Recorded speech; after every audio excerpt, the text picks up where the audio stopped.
Hi friends, welcome to Thilaga's kitchen. இன்றைக்கி நான் கருப்பு உளுந்து அதில் களி செய்ய போகிறோம். கருப்பு உளுந்தும் வெள்ளை பச்சரிசியும் சேர்த்து நான் எந்த கப்புக்கு நான் கருப்பு உளுந்து எடுக்கிறேனோ அதே கப்பில் காவாசி வெள்ளை பச்சரிசி. இது கருப்பு முழு உளுந்துலையும் செய்யலாம். நான் கருப்பு உளுந்து உடைச்ச உளுந்துல தான் நான் இப்போ செய்ய போகிறேன். இதுக்கு கருப்பட்டியும் நல்லெண்ணெய் எல்லாம் சேர்க்குறபடியாக இது அவ்வளோ ஹெல்த்தியானது. இது வயசு வந்த பெண் பிள்ளைகளுக்கு கொடுக்கலாம், வயது வந்தவங்க சாப்பிடலாம். கால் வலி, முதுகு வலி, கை வலி, இடுப்பு வலி இருக்கவங்க சாப்பிடலாம். இது ஆண் பெண் சொல்லி இல்லை வித்தியாசம். இது எல்லாரும் சாப்பிடலாம். இது எப்படி செய்யணும்னு சொல்லி காட்டுறேன், வாங்க வீடியோக்குள்ள போவோம். இப்போ இந்த உளுந்தும் அரிசியும் கழுவி வச்ச நான் நல்லா காஞ்சிடுது, நல்லா முறுமுருண்டு கிறிஸ்பியாக இருக்குது. இதை வறுத்தும் பவுடர் பண்ணலாம். நான் பச்சையாகவே தான் பவுடர் பண்ண போகிறேன்.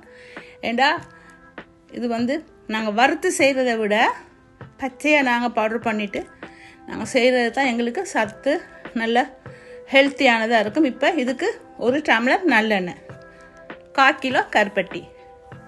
இந்த கருப்பட்டியை நாங்கள் ஒரு 2 டம்ளர் தண்ணி விட்டு கொஞ்சம் அடுப்பில் கொதிக்க வச்சு கொஞ்சம் நல்லா பாகுபதத்துக்கு வரணும் அவசியம் இல்லை. இந்த கருப்பட்டி தூளானாலே போதும். இதில் கல் மண் எதுவும் இருக்கான்னு பார்க்குறதுக்கு தான் நான் அப்படி செய்துக்கிறேன். இந்த மாதிரி கொஞ்சம் அடுப்பில் வச்சு நாங்கள் அப்படியே அதை கரைய விடுவோம். இப்போ இங்கே நான் அந்த உளுந்தையும் அரிசியையும் நான் எங்களோட வீட்டு மிக்சியிலேயே நான் பொடி பண்ண போகிறேன்.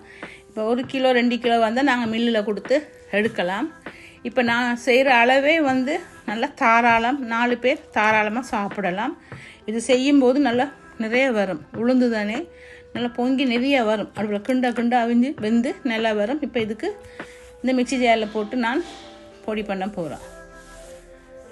பண்ணிவிட்டு இது 1 கிலோ நீங்கள் உளுந்து எடுத்தால், முழு உளுந்து எடுத்தால் ஒரு 1/4 கிலோ இல்லாட்டி 200 கிராம் பச்சரிசி இல்லாட்டி சிவப்பு பச்சரிசியோ எது இருந்தாலும் பரவாயில்ல மிக்ஸ் பண்ணலாம். நான் வெள்ளை பச்சரிசி தான் சேர்த்துருக்குறேன். இப்போ இதை சளிச்சு வச்சுது. இது இன்னும் கொஞ்சம் நாங்கள் ஒரு வடிகட்டியில் போட்டு சல்லடையில் போட்டு கொஞ்சம் மேலே இருக்கிற கப்பி பழத்தை எடுத்து திரும்ப ஒரு சுற்றி எடுப்போம். ஏன்னா ரொம்பவும் அரிசி தன்மையாக இருக்கும், அதனால் அந்த மாதிரி செய்கிறேன். ரொம்ப களி மாதிரி மாவு இருக்கக்கூடாது. நாங்கள் இட்லியெல்லாம் ஊற்றும்போது அரைச்சி ஊற்றும்போது இருக்கும் மாவு அந்த மாதிரி அரிசி இருக்கணும். இப்போ இதை இன்னும் ஒரு சுற்றி நான் எடுக்க போகிறேன். சல்லடையில் பாருங்கள், இதில் இன்னும் கொஞ்சம் குறுநல் வரும், நிறைய வராத கொஞ்சமாக தான் வரும்.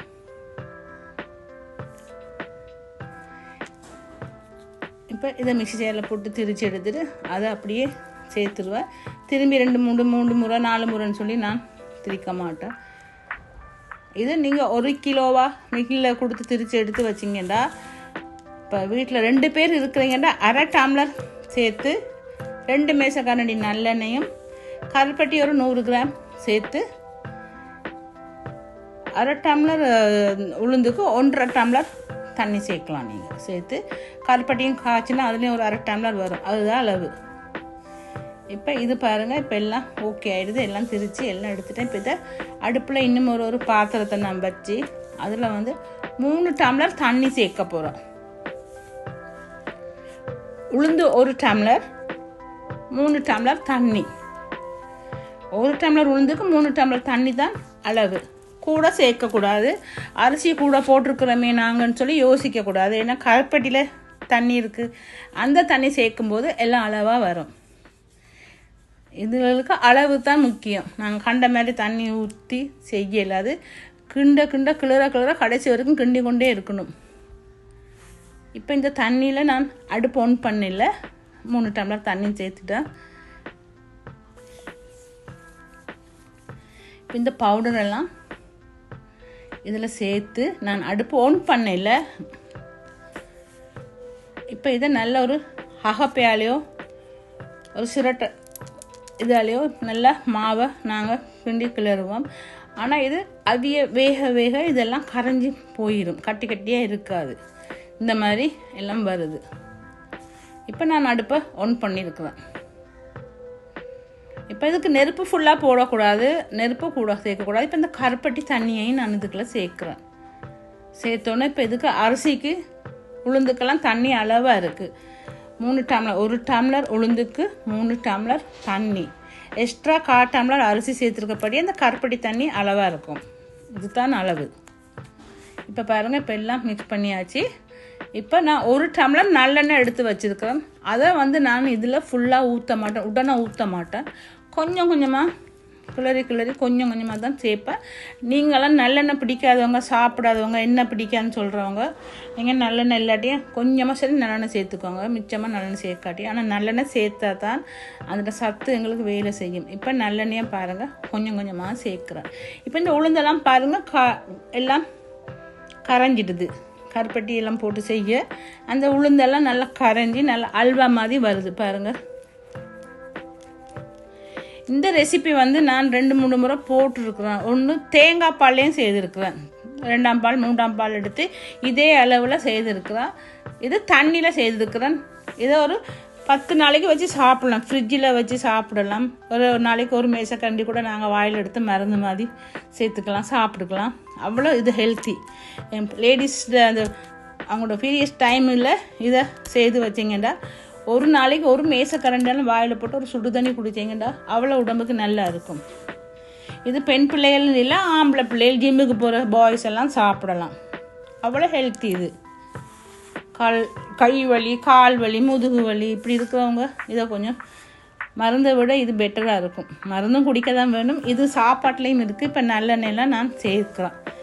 எல்லாம் நல்லெண்ணெயும் சேர்த்து எல்லாம் நல்லா திக்னஸாக வரும். இதில் கலரே மாறிடும். இந்த உளுந்துண்ட கலரே மாறிடும். இப்போ எல்லாம் நல்லா வாசனையாகவும் இருக்கும், நல்ல ஒரு வாசனை கூட கொடுக்கும். இப்போ எல்லாம் நல்லா இறுகி கொண்டு வருது. கைவிடாமல் கிண்டணும். அதில் தான் இருக்கு எங்களோட கெட்டிக்காரத்தனம். நாங்கள் சோம்பேறி பட்டா ஒன்றுமே நாங்கள் வாய்க்கு ருசியாக செய்து சாப்பிட இல்லாது. இப்போ இது நல்லா வெந்து இறுகி கொண்டு வருது.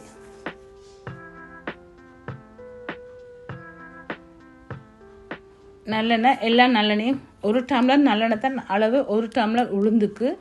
நான் அதையும் திரும்ப சொல்கிறேன்னு சொல்லக்கூடாது, ஒரே விஷயத்த நிறைய தான் சொல்கிறேன்ட்டு.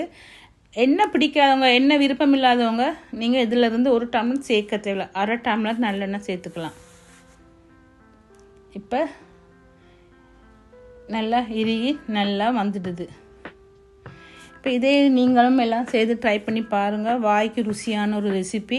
சாப்பிடும்போதே அவ்வளோ ஆசையாக இருக்கும், திரும்ப சாப்பிடணும் போல் இருக்கும். இது அவங்க வீட்டில் ஆம்பளை பிள்ளை ஜிம்முக்கு போகிறவங்க இருந்தால் அவங்களுக்கும் நீங்கள் இதை செய்து கொடுங்க, அவங்களும் விரும்பி சாப்பிடுவாங்க. அவ்வளோ எலும்புக்கெல்லாம் நல்ல ஹெல்த்தியானது இது. இதேமாதிரி நீங்களும் செய்து பார்த்து பிடிச்சிருந்தால் லைக் பண்ணி, ஷேர் பண்ணி, சப்ஸ்கிரைப் பண்ணுங்கள்.